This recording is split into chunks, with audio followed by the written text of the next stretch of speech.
بسم اللہ الرحمن الرحیم۔ السلام علیکم ورحمۃ اللہ وبرکاتہ۔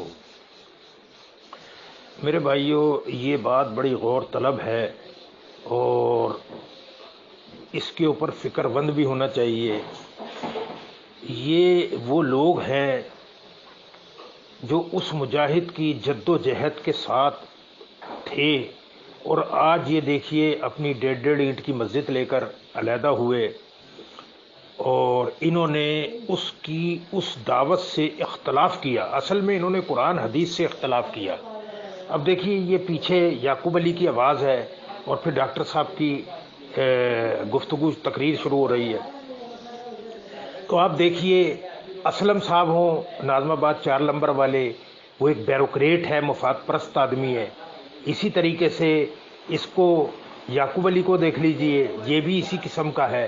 اس نے ایمان عقیدے کو، توحید خالص کو، حدیثوں کو ثانوی چیز قرار دیا اور اپنے آپ کو آگے لے کر آیا۔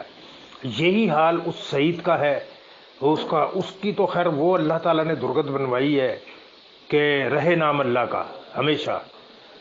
تو دیکھ لیجیے وہی حال اس کا محمد حنیف کا ہے۔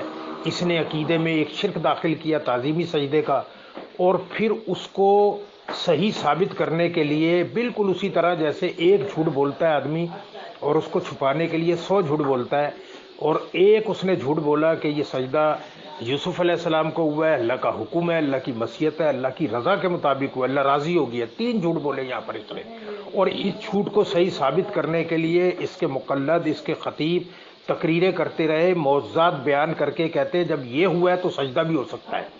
آپ اندازہ لگائیے انہوں نے مقابلہ کیا اللہ سے اور اس کی کتاب سے کہ اگر یہ ہو سکتا ہے تو پھر یہ بھی ہو سکتا ہے، نہیں تو اس کا بھی انکار کرو۔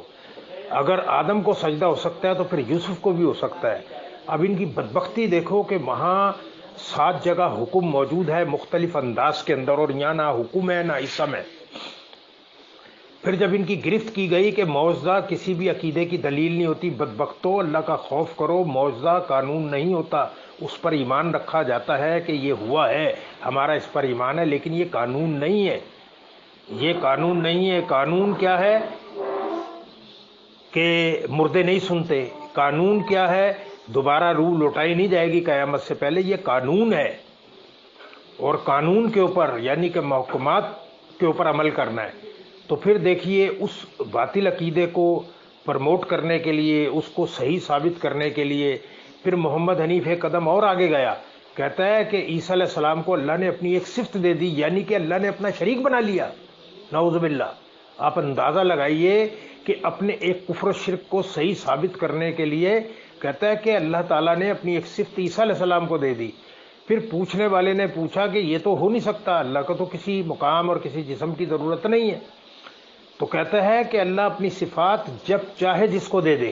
آپ اندازہ لگائیے اپنے ایک جھوٹ کو صحیح ثابت کرنے کے لیے وہ دست درازی کرتا رہا اللہ کی کتاب کے اوپر، اور جھوٹ پر جھوٹ بولتا رہا اور بہتان پر بہتان لگاتا رہا۔ شرک خود کر رہا ہے اور اللہ کے اوپر بہتان لگا رہا ہے۔ پھر یہیں نہیں رکا، کہتا ہے کہ لی ساجدین، جب سورج اور چاند ستارے یوسف علیہ السلام کو سجدہ کر سکتے ہیں تو پھر انسان انسانوں کو سجدہ کر سکتے ہیں۔ آپ اندازہ لگائیے۔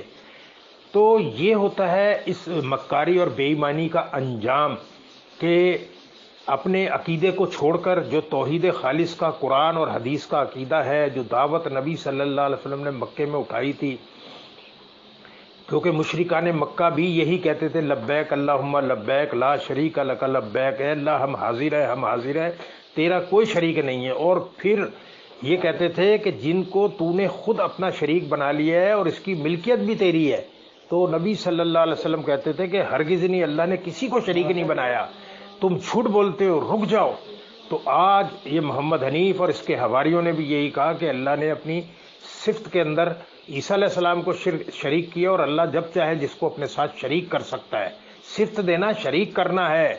عقل کے اندھو غور کرو، بڑی گلے پھاڑ پھاڑ کے تقریریں کرتے ہو، ہے عقل کے اندھو، عقل کے اندھے ہو کہتے ہو، تو خود اپنی عقل کے اوپر غور کرو۔ بڑے چائنا سینٹر کے اندر گلے پھاڑ پھاڑ کے تقریریں کر کر گئے ہو، تو کیا اللہ اپنی صفات دے کے اپنے ساتھ شریک کرتا ہے؟ اللہ کا خوف کرو، اللہ سے ڈرو۔ اس دن کے آنے سے پہلے جس دن چہرے تلپٹ کیے جائیں گے آگ کے اوپر،